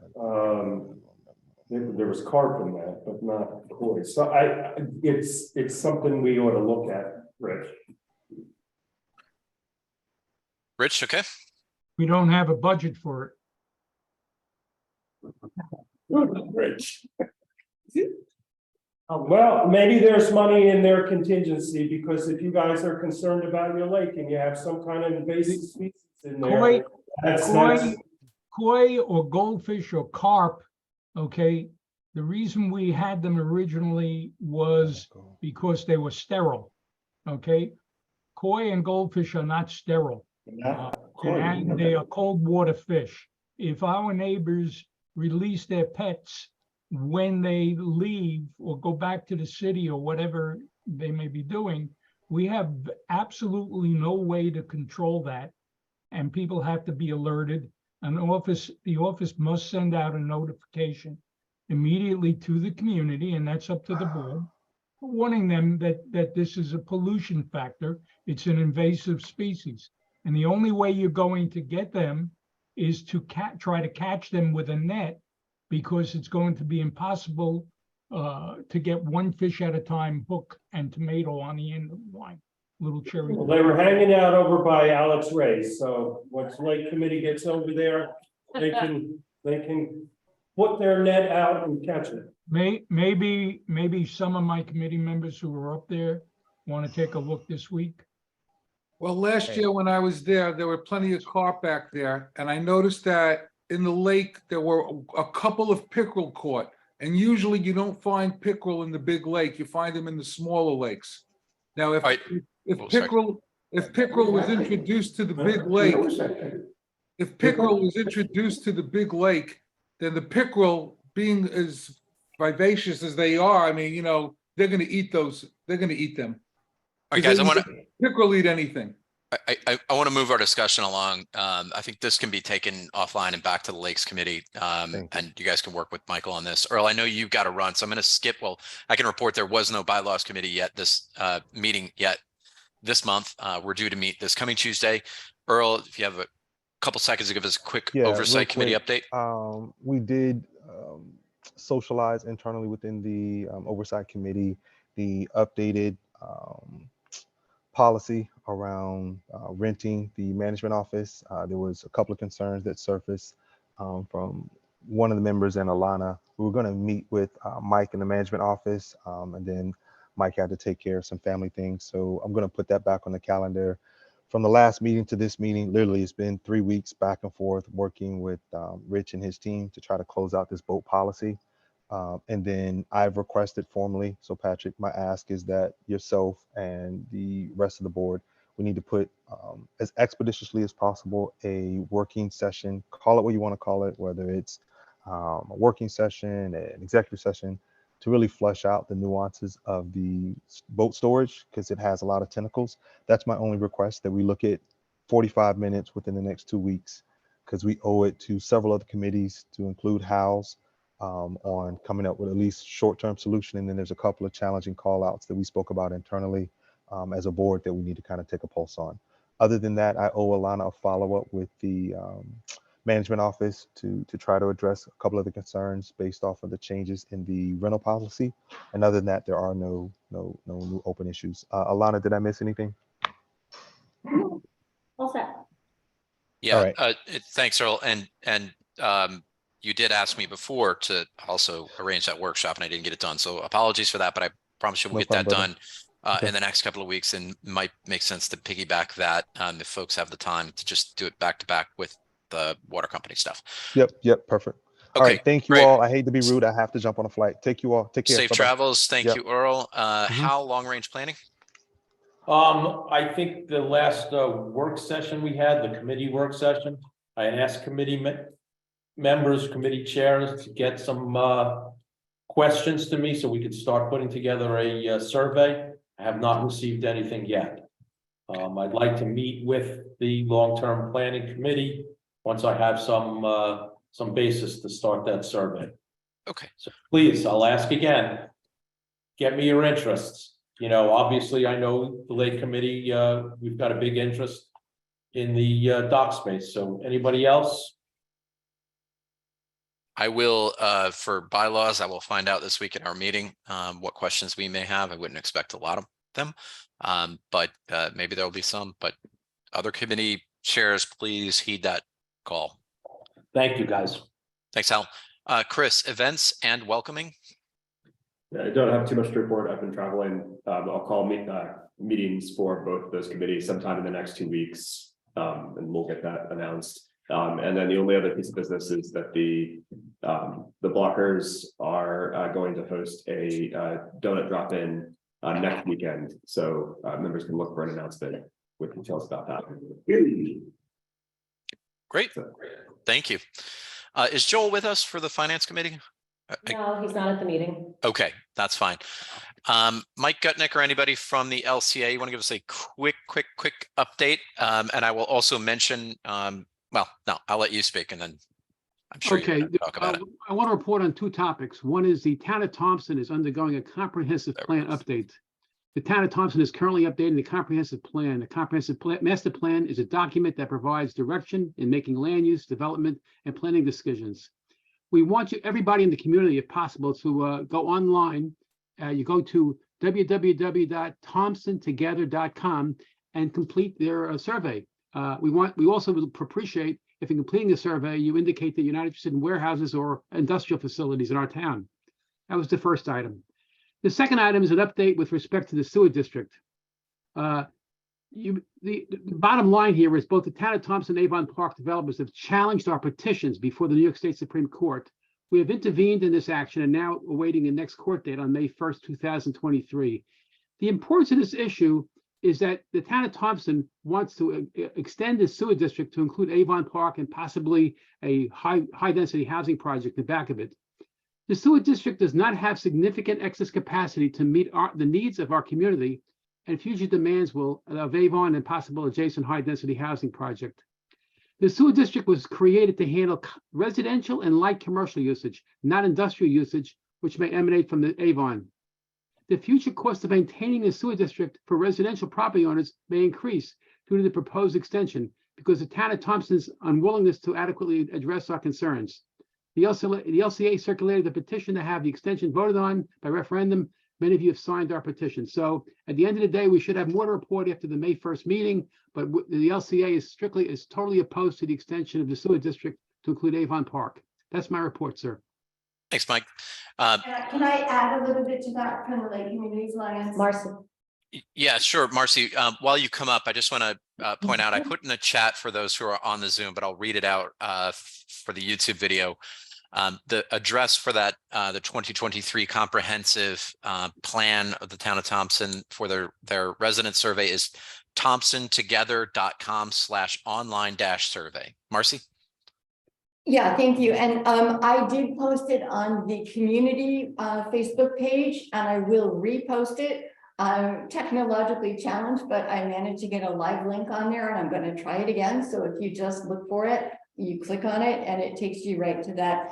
I'm going to go a little bit bold and unfiltered here, and encourage people, obviously, to say what you believe and what you feel, but to consider mentioning high density housing, which the town of Thompson is not able to accommodate, to mention any development that is solely for a particular sect and would exclude any general members of the community. And that's, you know, at your choice, but I'm just putting it out there because those are some of the concerns. Thank you.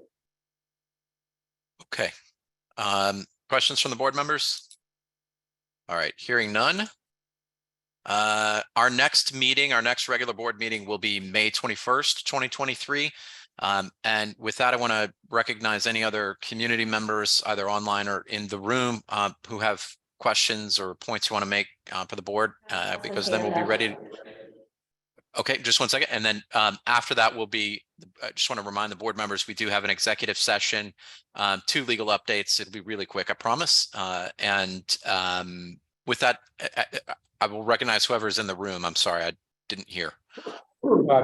Patrick, before we turn it over to the general homeowners, yeah, thank you, Hal. Points. I just wanted to know, Michael, do we have any update on what's going on with the post office with the mailboxes on the townhomes? Yes, I did get a call from Postmaster General. I was away. I have not gotten back. Okay. Chet was away following me being away. So next week we'll get, basically said, no, we can't do anything. So once Chet gets back, he's the fighter, so he can get in there and fight. Okay, and just wanted to give the community an update. The merchandise store has been closed now, so anybody who did place orders, you'll be receiving the orders a little later this month. There was a little bit of a hiccup because we had so few orders, so there were a couple of minimums that the company that we partnered with is going to work around, but everybody will get their merch. Just might take another week or two. Thanks, Hal, and thanks for catching the point about the post office and reminding me. I knew I'd forget, but you're there to get it. Okay, so folks in the room, questions? I'm really struggling with the comments that were just made, and I think it's people are entitled to their views, but it's going to be hard for me to support continuing to give LCA a forum if they're going to use these meetings to make clear that some people aren't welcome in our community, whether that's Rock Hill.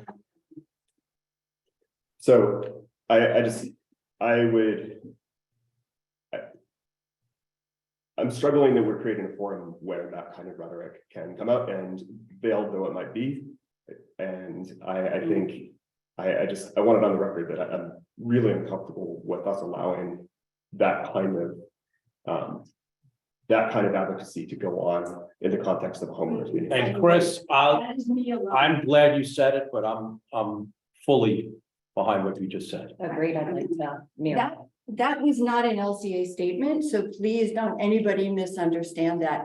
We are all about inclusivity in every possible way, and it's really saying not to exclude anyone for any reason. And that is the whole point, and it's my personal point of view that I'm saying as a homeowner.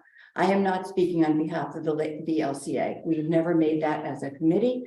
And I just feel that. Then your comment should have been at the end and Okay, not, then I and not apologize. represented above the I LCM. apologize for that. That should be the case. And it's really to be about inclusivity and about having a diverse, rich, everybody is welcome in this community to be part of the community. It was never an intention. It was just saying that if something, from my personal point of view, only allows certain people, but you can't go, I can't go, he can't go, she can't go. We need to think about that. And I'm not saying don't do it, and it's certainly not the LCA. It is me alone. It's just a consideration for how our community can grow and be inclusive and welcome everyone of every belief, of every sect, of every color, race, religion, group, feeling. It is always about that and never opposed to that. So please don't misconstrue that in any way. I have other comments, but I just on that. Should I go through that? Yeah, go ahead. Okay. Okay. This is all about me. So I noticed when we came here, the roof was not finished over the round part. It looks kind of unshingled. Is there a concern about that, or is it? Anybody have an answer? This building, the round part of the roof, it looks like it didn't have shingles on it. And it's sort of walking on the end. It's not supposed to. So it's finished and it's fine? Good, okay, that's it. Not the drip edge, but the Okay. But the round part. The integrity, okay. So about the pool, I wonder if we could consider either a solar cover or some kind of solar heaters that might offset the cost of heating it. I don't know if that's a consideration, but I just put it out there. I wanted to ask if the gates at the dam, at the boat launch, and at the beach are pass card ready. So I think, yeah, I don't think they are passport ready at the dam. I mean, they're ready, but they're not operating. They don't close well. I know that. Okay. Is there a plan to remedy that? That I don't have the answer. Okay, I just want to. And as far as heating the pool, I know the time to discuss that would have been when we built the pool, but But I you know, think a solar cover it's just too too big. much. It's too big a Solar pool. heaters, even little panels that might I contribute. I think we discussed that when we Yeah, that was. did the pool. It's Okay. just, yeah, All right. it's too big of a pool for that. It was just a thought that it might offset the cost of heating it. Alan, and I know he's not here, so I don't know if anyone can answer it, said, and I've tried to write down every word he said. In process of moving along the sale of the red house, can somebody speak to that? We're not ready to sell the house. Oh, he just said I it was don't know in why. process. Well, it was on Facebook that the house was sold and Right, they don't know where the funds went. yeah, I made the comment, and I usually don't make, I don't even look at Facebook or anything else. I made the comment that I was away on vacation, so when I came back, I would look for the funds. yeah. And I'm a board member of the water company, that's why I was just trying to be, And I just wondered because he said it's in process and I'm just asking. then for that. we're talking about. We Okay, don't know exactly what's gonna happen just yet, all but right, that's it. Okay, well- There's no sale, let me put it to you this way, there's no sale there now, as of right now. I didn't think there was. I just Okay. wondered what he meant by that. Well, now we're ready. Okay, I would just like to say that, somebody already made this comment that there is a lot of goofy looking algae in the lake right now. We just kayaked last week. We didn't have a deep freeze last winter and I know that impacts it. I would just like to acknowledge Tom Gans because he is so knowledgeable about water and lake and whatever. Take pictures of that and post it on the website I for the DEC Yes. for the report. Yeah. I could So even- whoever. Can I ask you a question? How long You've been at the, here, Well, my husband's family's been here since 1988. okay, fine, so have I, and I'm on the lake, and every year Yeah. we've had this, Yeah, every year. it's earlier, So and it's worse. And so, and it's really about the safety. And if it is just, Yeah. you know, it's just. But and if then- it's something like that, I think it should be brought up to the office, and instead of dropping a dime and call the DEC and this and that. No, what did you say I'm that? bringing it now. Right, but that's what I'm doing, right? Isn't this the forum for that? No, if the forum for that would be to call, when you talked to me last week about all the other stuff, you should have said to Michael, what about this stuff I saw on the lake? So, Listen, do you want me to scoop it and put it in a jar and drink it? no, there's, the stuff we sent out last year, and it's on our website as well. There's a spot you go in, you take a picture. Okay. It's right on the DEC website. You take a picture on your phone and post it right. All right. you And, can- and they keep track of. Yeah, I'll do it. Like, All right, that was good. And yeah, I'm in favor of the interim report, so if we can get that, that would be great. now. And then- now, So, Sorry. so it's okay. The repairs that we talked about for the water company, are those outside contractors? And do we pay additionally for that, or is that somebody who's already We have, every work that we've had, Mhm. it's always been in-house. in-house? No, wait a second. What are you talking about? I'm talking. What, are you talking about fixing a water meter? That's what you're talking about. I'm assuming that we're talking about. I'm talking about when I was listening, somebody said that there were repairs, that the water company had to have some repairs. It's not the meters. I'm not Okay, sure. so what- when you get an email that you have no water or a text message that you have no Yeah. water, there is a company here fixing. An a outside problem. company that we pay Correct. for. as- okay. Somebody has, I don't have the equipment to dig up a road, Got it. and Got it. fix it, so Okay. we Okay. hire somebody. Okay, so that was just a question. No agenda there, just a question. Okay, And then, see, you always scare me with the agenda, but I know, it is. I'm sure Brad will tell you. Oh. So, and then I was thinking about with the, now we're getting onto the 300 homes that with the meter. Could there be a target date and then a fine? For people who. What- $45. That's the $25. That, and that's. That's a no access. And we're controlled because we're regulated, because we're a. Public service. Public service, Yeah, okay. see, Can- we can I- are a public, we are no different than the electric company that can just put a charge on you because you, We can't. we can't. We're not, we can't do any of that stuff. We're not a normal business where we can just say, okay, we can put a $50 fuel surcharge on your water. We can't do that. It's, Okay. everything is governed Okay, what we do. all right. And Can I wanna- suggest that we take these questions to the water company board? I don't think we're going to be able to answer them, and I want to be No, that's mindful of fine. our And I just time. want to, even though he's not here, apologize publicly to Chris, because I had no intention of being, You've tight. said enough, Mark. Okay, done. Okay. Bye. Thank you, You Marcy. all got it. There are two hands up on Zoom, but I want to see, is there anybody else in the room who has a question? Donna, I think if you're gonna mention I don't know what you're gonna mention, but if you don't mention the cleanup, I'm gonna mention it after you, just so you know. I don't know if that's where you were going. And Donna, you're talking about Donna Goldoff? There we are. Donna, why don't you unmute and ask your question? or comment? You can hear me now? We can. Yes, we Okay, can. thank you. I came in a little late, so I apologize if you discussed this. I have been here since 1979, and I have never seen the water on the lake so low. I think I could probably walk across. Is there a thing with the dam that the water is so low, or is there a problem that's being rectified that I don't know about? I just like an update on that. Fair enough. Michael? Yeah, I will do that. Usually there's ice on the lake right now. There's never ice in April. Well, Come on, Michael. We put the stop boards in around April 15th of every year.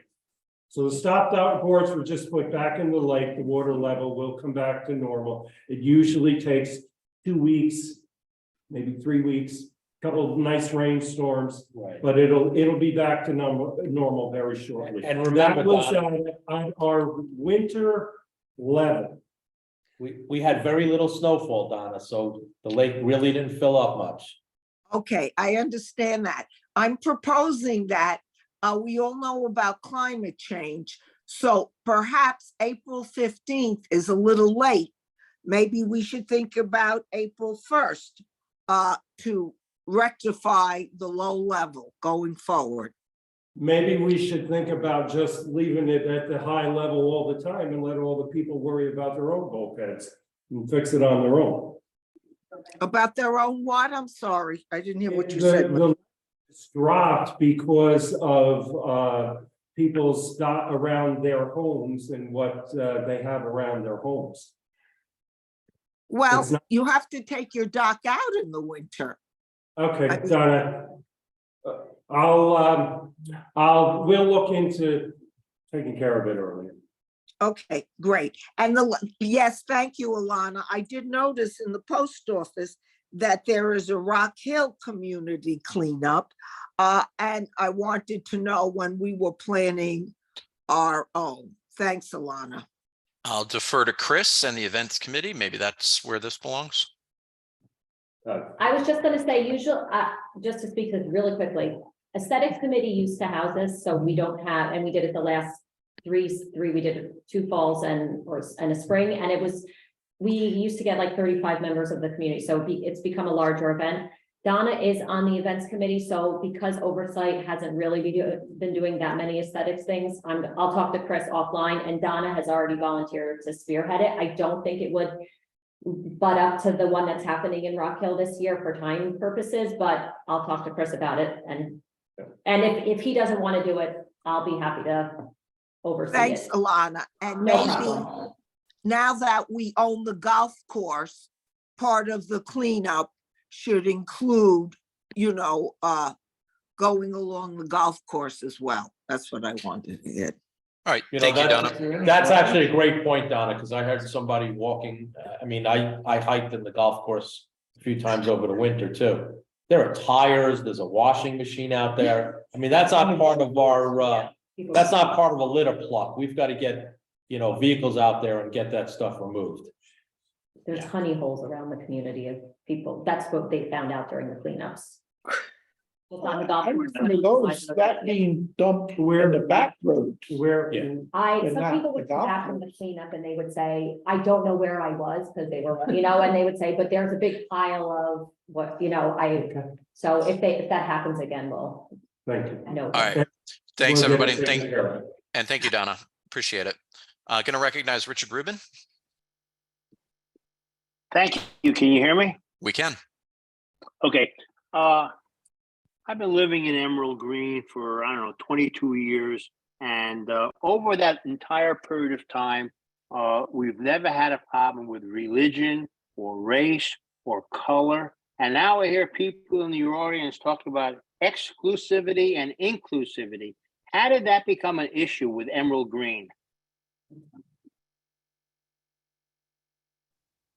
I'm not sure how to answer that. I think that's just an issue in the world, but I'm not going to speak for anybody else or for their comments, but we'll take your question as a comment, and thank you for that. Anything else, Richard? No, that's it. I'm just very upset by that. I understand. Okay. Thank you. Thank you, Richard. I just have a question in general. Actually, for my really quick. Website updates, a couple of committees had mentioned some things that they would like to see adjusted on the website. Do the budget that we have for data communications, does that include periodic updates to that, or is that additional cost that would be associated? How does that work? What's that? What's that? Really takes care. I think you do most of it, most of the updates. There was something, because it's a WordPress format, there was some things that they had to update, so we had to get the woman that we work with, she came in and she had to do, because if we didn't update I don't understand all of it, but our website was about to crash because there were so many updates to it. Okay, So they came in and she updated everything, got everything where it was going, but as far as like content and stuff, you can do that. I can. So we can periodic, instead of, because I was thinking, should we compile everything at a later date to do it one time under one cost, or, but I just didn't. Yeah, I can, You can, pretty much do everything. If I can't, I can always ask for help and Okay. I can get walked it's through more it. about reorganization Yeah. of that. I've heard comments in a couple of committees. Okay, that's just good to know. Thank you. It's very clunky. I kind of, it's clunky to the homeowners too, which is what they've been saying, so I just wanted Yeah, to know. it is. Yeah. Yeah. Okay. Thanks, Alana. I want to run through a couple of the questions that are in the chat. Rich asked earlier on, has anyone researched pool solar? I don't, Michael, unless you tell me otherwise, I don't think we have. It was looked at in the original design and it it wasn't cost effective. And where are you putting the solar Right, panels? that is the whole thing. We had to get more space to put the solar. There was talk about putting it in the concrete, but the concrete would have been darker, and then that causes problems with a hot surface for your feet on the concrete. So it just does not fit into our situation. Okay. Sharon asked, do the annual water company financials get reported to the HOA these days? Yes, in your audit, it would be in your regular audit. That's what I thought. I believe the answer is yes. No reason not to. Sharon's next question was answered by Dan Woodruff. Thank you. That was about safety ropes in the lake. And Lisa Coney's asked about the finance committee, which has only met once. Is it still a committee or is it defunct? It is still a committee. Look for Joel to schedule a meeting soon, I'm sure. That's it for questions in the chat. Sounds like that's it for questions in the room and on the Zoom as well. So want to thank the members of the community for attending. Board members, hang on for just a few minutes and we'll go through our executive session. So with that, we'll see everyone in the community off now, and board members, please remain on the Zoom.